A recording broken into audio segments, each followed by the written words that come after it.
এবারের গল্প তাল রোজ পিঠা রাতে চোর। এসে চুরি করতে বের হতো। তবে সে ছিল খাবার চোর। কারো বাড়িতে পিঠা বা মিষ্টি কিছু বানানোর খবর পেলেই সে চুরি করত।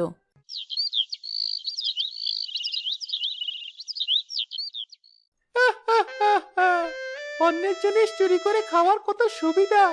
কাজ করে টাকা রোজগার করে কিছু কিনতে হয় না, আবার কষ্ট করে রান্নাও করতে হয় না। খালি যাও আর নিয়ে মুখে দাও। এর চেয়ে শান্তির আর কিছু আছে নাকি দুনিয়ায়?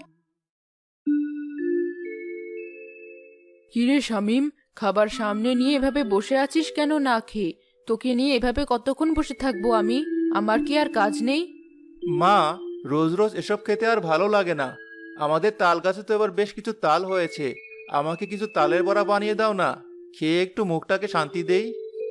তাল থাকলেই কি আর তালের বড়া বানানো যায়? কত কিছু লাগে। চাল কুটতে হবে, চিনি লাগবে, তেল লাগবে। আগে তোর বাবাকে বলি সেগুলো নিয়ে আসতে, তাহলেই বানিয়ে দেব। ছেলেটা তো দুটো বড়াই খেতে চেয়েছে, ওকে এত হিসাব শুনিয়ে কি হবে? আমাকে বললেই তো নিয়ে আসতে পারি। তা নিয়ে এসো, আমি বরং আলীদের বাড়ি থেকে ঢেকিতে চালগুলো গুঁড়ো করে নিয়ে আসি।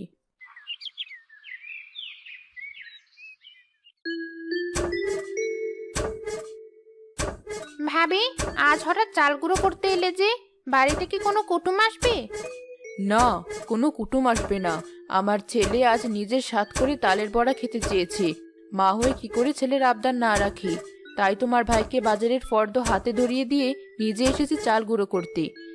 তা বেশ করেছো। তোমার ছেলেটা ভালো, কিছু একটা খেতে চেয়েছে। ছেলেপুলে কিছু খেতে চাইলে নিজেদের একটু কষ্ট হলেও বানিয়ে দিতে ভালো লাগে। কিন্তু আমার আলীকে দেখো, কিচ্ছু খেতে চায় না। জোর করেও তাকে কিছু খাওয়াতে পারি না। তবে সাবধানে বানিও। গ্রামে আজকাল শাকচুন্নির উপদ্রব বেড়েছে। সে শাকচুন্নি নাকি এটা সেটা চুরি করে করে খেয়ে নেয়। সেদিন তো কালুর মেয়ের বিয়ে ছিল। বরযাত্রী যত মিষ্টি নিয়ে এসেছিল সব রেখেছিল ভাড়ার ঘরে। বরযাত্রী মেয়ে নিয়ে চলে যাওয়ার পর ভাড়ার ঘর খুলতেই দেখলো একটা মিষ্টিও নেই। কেউ কেউ ভেবেছিল হয়তো চুরি হয়ে গেছে, কিন্তু পরের দিনে একই ঘটনা ঘটলো। পরে মিষ্টিগুলোর গন্ধ পাওয়া গিয়েছিল কালুর বাগান থেকে। তখন কি আর বোঝার কিছু বাকি থাকে বলো? কি যে বলো তুমি! শাকচুন্নি কেন হবে? নিশ্চয়ই কোনো মানুষের কাজ। না ভাবি, এটা শুধু একটা ঘটনাই না। পূর্বপাড়ার মোল্লা বাড়ির ঘটনা তো জানোই না। সেদিন মোল্লার বেগম পিঠা বানাচ্ছিল। হঠাৎ রান্নাঘরের জানালা দিয়ে দেখলো সাদা শাড়ি পরা একটা লম্বা কেউ দাঁড়িয়ে আছে। জোরে জোরে হাসছে আর জানালা দিয়ে হাত বাড়িয়ে পিঠা চাইছে। এটা দেখেই মোল্লার বেগম ভয়ে দৌড়ে বের হয়ে গেল। কিছুক্ষণ পর মোল্লা নিজে রান্নাঘরে গিয়ে দেখলেন সেখানে কেউ নেই, আর পিঠাগুলোও নেই। তাহলে কি এগুলো শাকচুন্নির কাণ্ড নয়? তা হবে হয়তো। তাড়াতাড়ি হাত চালাও দেখি, দেরি হয়ে যাচ্ছি।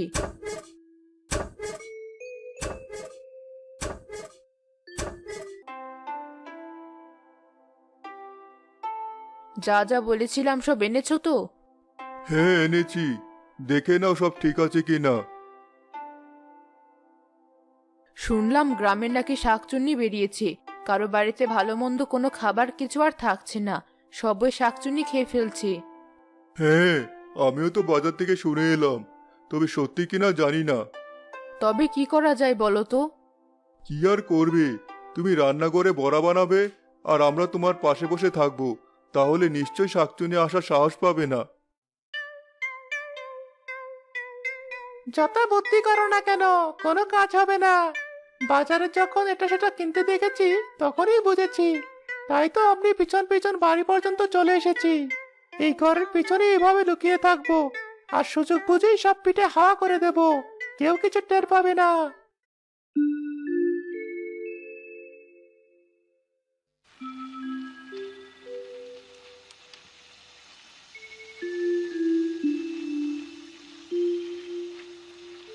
শামিম, কিছু বড়া হয়ে গেছে। তুই আর তোর বাবা থালাতে নিয়ে খেতে থাক। গরম গরম বেশ ভালো লাগবে। এই নাও থালা।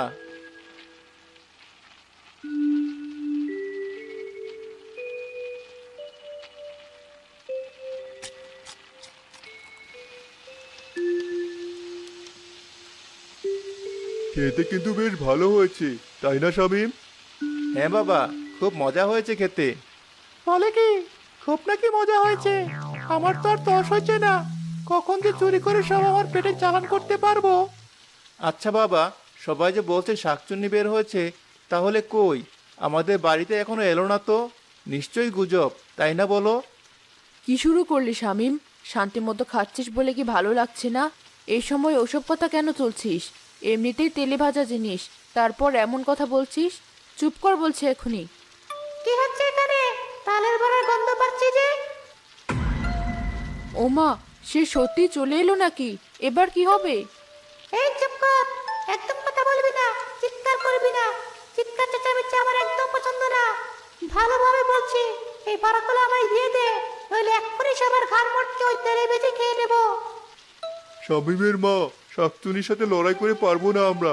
তার চেয়ে তুমি ওগুলো দিয়ে দাও। যান বাঁচানো ফরজ। তালের বড়া না হয় আবার বানিয়ে খেও। ঠিক আছে, দিচ্ছি। তবে এই কটা বড়া আমার ছেলের জন্য রাখতে দিন দয়া করে।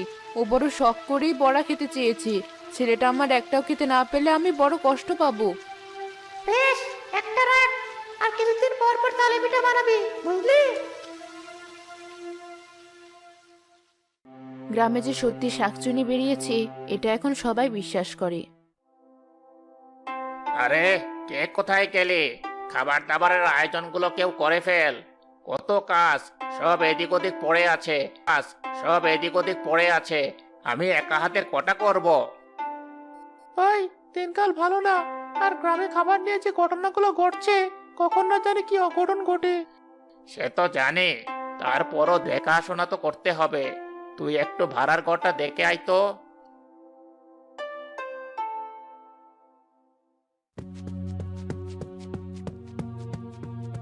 কে ওখানে?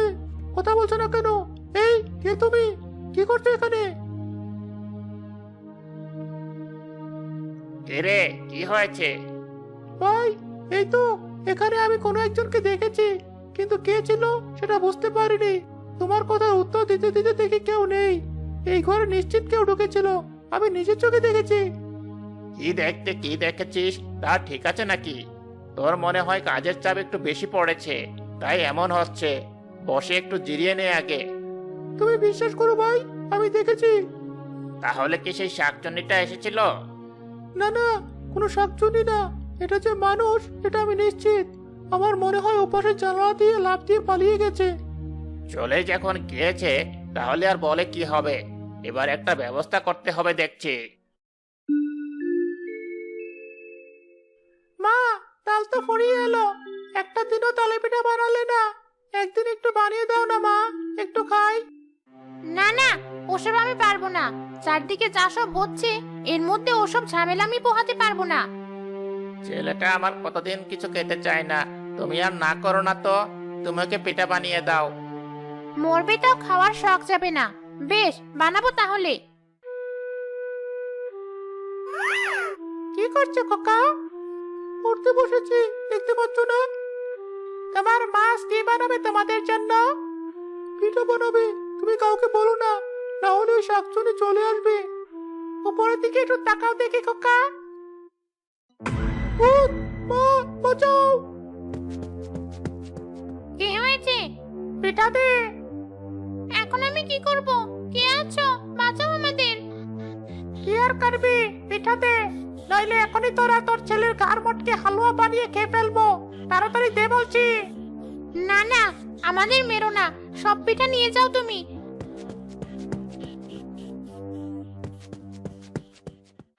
একই তাণ্ডব শুরু হলো। বলেছিলাম পিঠা খেতে হবে না, এই ছেলে কথা শুনলো না। বোঝো এবার, তোর বাপ তো বিপদে ফেলে নিজে গিয়ে ঘুরে বেড়াচ্ছে। আসো গাছ বাড়িতে। বাড়ি বাড়ি খাবার চুরি হলেও এতদিন বাজারের দোকানগুলোতে চুরি হয়নি, তবে আজ হয়েছে। একে মোল্লা, তুমি কাঁদছো কেন? ভাই, আমার দোকানে সব মিষ্টি চুরি হয়ে গেছে। কাল রাতেও সব ঠিক ছিল। সারা রাত মিষ্টি বানিয়ে রেখে গিয়েছিলাম সকালে বেচবো বলে। সকালে এসে দেখি দোকানের তালা ভাঙা। ভিতরে ঢুকে দেখি মিষ্টির ঝোলটুকুও নেই, সন্দেশ দই কিচ্ছু নেই। তোমার কি মনে হয় কে করেছে এই কাজ? আমি আর কার নাম বলবো ভাই? আমার মনে হয় এটা কোনো মানুষ নয়, নিশ্চিত ওই শাকচুন্নির কাজ। না হলে তো মিষ্টি কিভাবে খেয়েছে বলুন তো? কি যে হচ্ছে গ্রামে কিছুই বুঝতে পারছি না। এই ঘটনার পর গ্রামের সবাই মিলে শাকচুনি তাড়ানোর জন্য সাধু বাবার কথা মতো জাদুর আয়োজন করলো।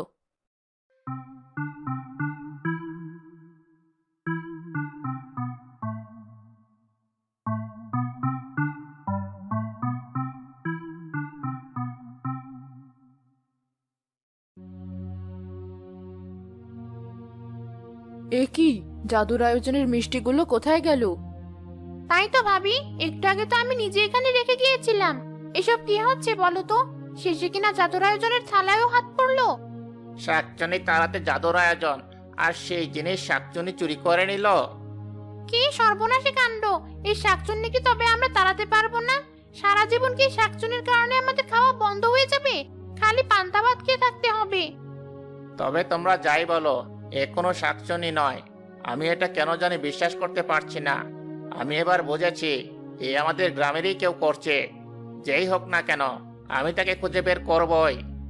কি বলছো তুমি? সেদিন যে আমাদের সামনে থেকে বড়াগুলো নিয়ে গেল, আমরা তো নিজের চোখে দেখলাম।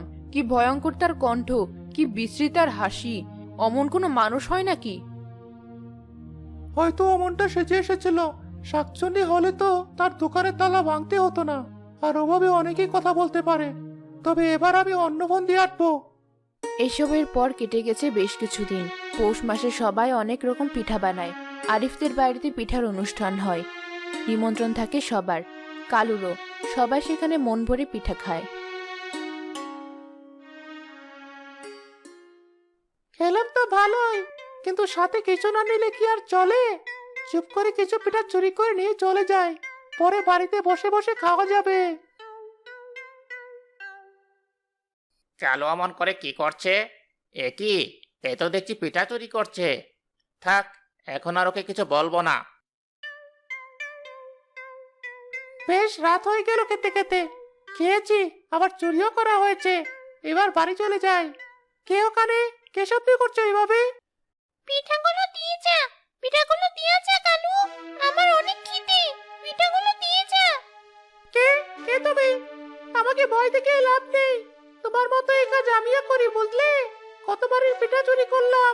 মোল্লার দোকানের মিষ্টি, আরিফদের বাড়ির মিষ্টি, আর তুমি আমাকে সেই ভয় দেখাতে এসেছো? বেশি কথা পারাস না, যা বলেছি তাই কর, না হলে তোরই ক্ষতি হবে। তাই নাকি? আমার কি ক্ষতি করবে তুমি? বেরিয়ে এসো, দেখি তোমাকে। আমাকে দেখলে সহ্য করতে পারবি তো? দৌড়াবি না কিন্তু একদম। হ্যাঁ ঠিক আছে, বেরাও দেখি। আরে বাবা, এই তো দেখি সত্যিকারের শাকচুন্নি। কি ভয়ঙ্কর! এখন পিঠাগুলো দি, আর কোনোদিন তোকে চুরি করতে দেখলে সেদিন তোর ঘাড় মটকাবো। বেশ বেশ, এই নাও পিঠা। আমি আর কোনোদিন চুরি করব না, এই কথা দিচ্ছি। সেদিনের পর থেকে আর কোনোদিন কারো মিষ্টি বা পিঠা চুরি হয়নি। পরে অবশ্য জানা যায়, কালোকে সুমনি শাকচুন্নি সেজে ভয় দেখিয়েছিল।